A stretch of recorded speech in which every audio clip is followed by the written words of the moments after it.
진리란 무엇입니까? 하늘을 날고 바다를 걷고 땅을 가르고 병자를 고치고 죽은 자를 일으키는 것이 하나님의 권능인 줄 알면 빙산이 일각에 전부를 아는 겁니다. 우리는 이 시간 우리에게 주신 하나님의 권능을 알기를 원합니다. 이것은 반드시 알아야 됩니다. 사도 바울은 기도하기를 그분의 강력한 권능으로 활동을 통하여 믿는 우리에게 베푸신 지극히 큰 권능이 어떤 것인지 너희로 하여금 알게 하시를 구하노라. 여기서 1장 19절에 말씀했습니다. 믿는 우리에게 베푸신 지극히 권능이란 어떤 것인가? 성경에 말하는 하나님의 권능은 이것입니다. 첫째, 예수 그리스도가 권능입니다. 부르심 받은 자들은 유대인이나 그리스도인에게나 그들은 하나님의 권능이시여 하나님의 지혜지니라. 고린도 1장 24절. 예수 그리스도 그분 자신이 하나님의 권능이시며 하나님의 지혜이십니다. 우리가 성령과 권능을 받는다고 할 때 권능은 성령을 통해 우리 안에 들어오신 그리스도를 말합니다. 전능하신 하나님은 그리스도를 통해서 모든 권능을 행하실 수 있습니다. 그 안에서 그리스도를 통해서만 일하시면 내가 살지 않고 그리스도가 내 안에 사시도록 하는 것이 영적인 삶이며 믿음의 삶입니다. 복음 십자가 그리스도는 성도들 안에 주어진 하나님의 권능이요.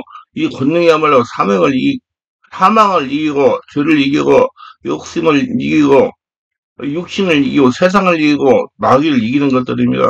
이 셋은 믿는 자들 안에 누구에나 다 이유 없이 차별 없이 주신 하나님의 권능입니다. 의무의 구분이 없습니다. 행위에 발명한 것도 아닙니다. 오직 믿음으로 주어진 하나님의 권능입니다. 이 시대는 경건의 모양은 있으나 경계의 능력은 부인하는 시대입니다. 이는 이들이 그리스도의 복음이 아니라 세상 복음, 거짓 복음을 마음에 받아들이기 때문이다. 십자가를 제쳐두고 영광을 얻고 살기 때문이다. 예수 그리스도는 없이 성령만을 외치기 때문입니다. 성령의 권능이라는 말에 매우 성경적이 의지만 그리스도가 하나님의 권능이라는 그의 중심에서 벗어날 때 그들이 말하는 성령은 성령이라 마귀의 영이요 귀신의 영이요 악령이 지나지 않습니다. 그렇다면 하나님의 권능이 성도들에게 어떻게 드러납니까? 예수의 권능은 우리가 약하고 죽을 때 드러납니다. 자아를 부인하고 죽음에 이르고 자신을 십자가에 넘겨줄 때 하나님의 권능이 그 사람을 통해서 완전해집니다. 주님은 사도 바울에게 이르기를 주께서 내게 이르시되 내 은혜가 내가 족하다. 이는 나의 강력한 능력이 약한 데서 완전하기 때문에 하셨느니라. 그럼 내가 우리가 크게 기뻐하며 나의 약한 것들을 자랑하니 이건 그저 권능이 내 위에 머물게 하려 함이라. 그래서 고린도후서 12장 9절에 말씀했다. 사도 바울은 자신이 하나님의 권능, 즉 성령의 권능이 머물게 된 것이 자신이 연약함 때문이란 주님 말씀에 크게 기뻐하며 약한 것들을 부끄러워하는 것이 아니라 자랑했습니다.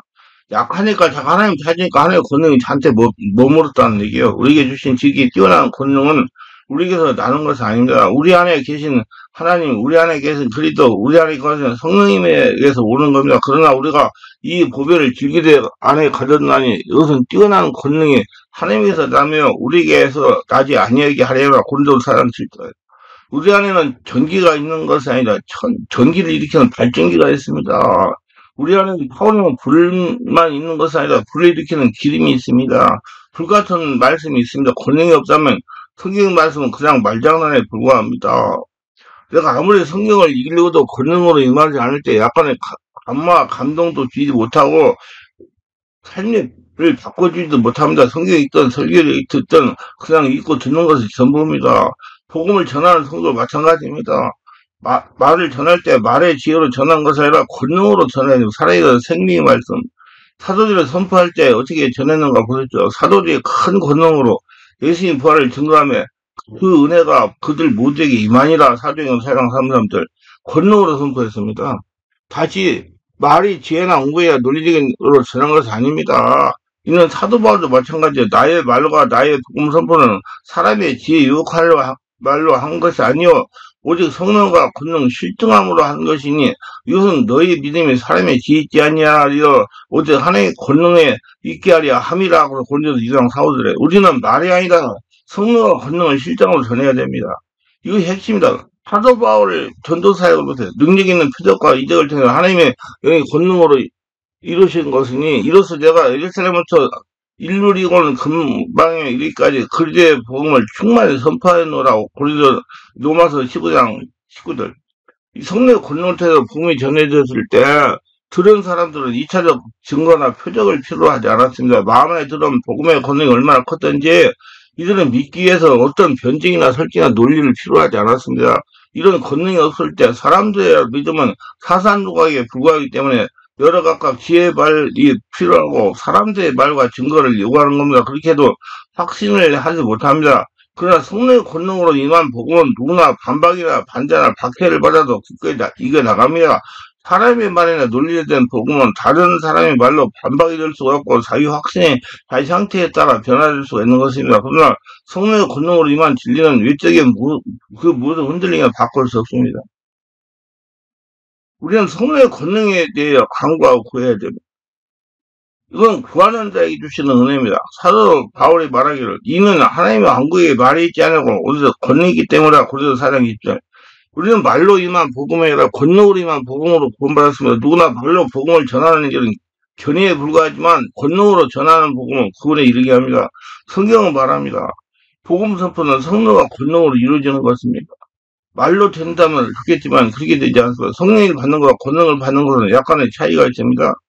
앞에서 말씀드린 세 가지 하나님의 권능은 이미 믿는 자들에게 있습니다. 믿음의 권능이나 기도를 통해 하나님이 주시는 은혜의 역사 모두 성도들이 누릴 수 있는 겁니다. 주님은 제자들에게 성령을 주시고 권능을 주셨어요. 어제 성령께서 너희에게 말씀해 너희가 권능을 받고 예루살렘과 온 유대와 사마리아 땅거를 내 증인이 되리라. 사도행 1장 8절. 주님은 성령 임하여 권능을 받는다고 말씀합니다. 그러니까 예수 믿고 죽고 예수 태어나 성령의 집에 인도하고 성령 세례받고 충만히 받아야 이제 권능이 받고 권능이 나타나는 거예요. 우리 주님께서 성령을 받으신 후에 권능이 받으셨습니다. 지금 요한에게 침례를 받고 이로부터 성령이 임하셨습니다. 그러나 성령의 권능을 받은 것은 광야의 시험을 받고 난 후였습니다. 예수께서 성령의 권능을 입고 갈릴리에 돌아오시며 그분의 명성이 온 주변 지역에 퍼지느라. 누가복음 4장 10절. 이 구절에 대해 베드로는 이렇게 말합니다. 하나님께서 나사렛 예수에게 성령과 권능을 기름 부으심에 그분께 두루 다니며 선한 일을 행할 수 없고 마귀에 눌린 모든 사람을 고쳤으니 이는 하나님의 그분과 함께 하셨지만 사도행 10장 38절. 하나님과 권능은 동격이 아니라 구분하고 있어요. 성령이 내주하는 성도라고 해서 모두 권능 있는 것은 아닙니다. 하나님은 사도들에게 주신 권능을 모두 성도들에게 동일하게 주시지 않았어요. 성령을 주시는 것과 권능을 주시는 것은 완전히 동일하지 않습니다. 성령이 임하기 전에도 하나님은 특별한 사역을 위하여 권능을 주신 애들이 있어요. 오 하나님이여 주는 주를 거룩한 토를 박혀 무서운 이시니 곧 이스라엘 하나님은 자신의 백성에게 능력과 권능을 주신 이시다. 하나님을 찬송할지어다. 시편 68편 35절. 삼손 기드론 같은 사자들은 주행이 임했을 때 권능이 같이 받았습니다. 제자는 전쟁을 떠날 때 진호자 권능을 받아서 떠났습니다. 예수께서 12제자를 부르사 부정한 영들을 제적하여 그들 내쫓으며 온갖 질환과 온갖 질병을 고치는 권능을 주시냐.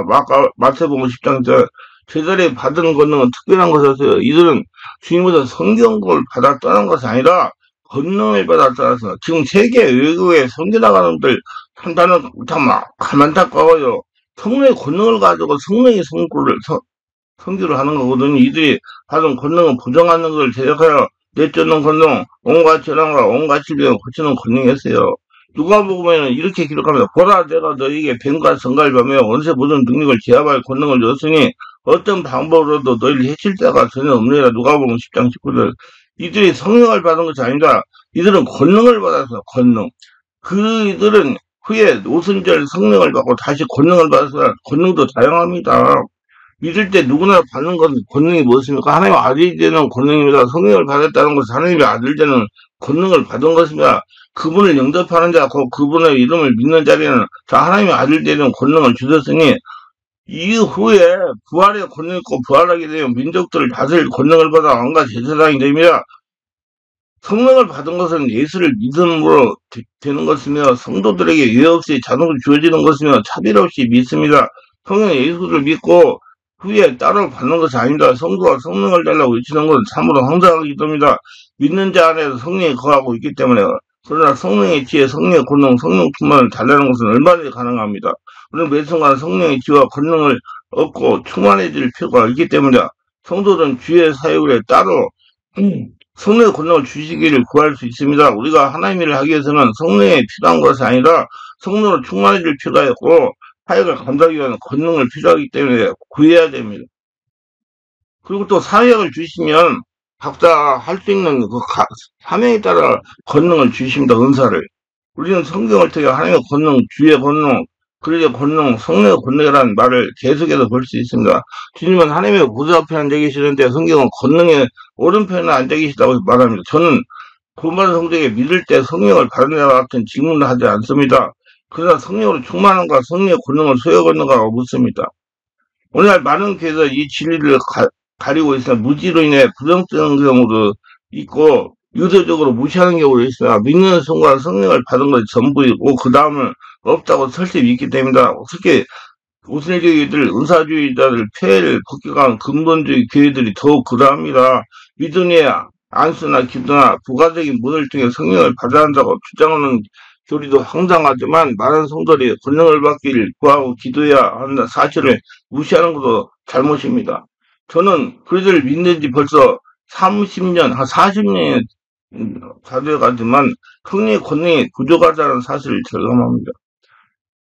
이런 구원받지 못했다는 것이 아니고 설교를 못한다는 말도 아니고 구형을 못한다는 거 이야기도 아니다.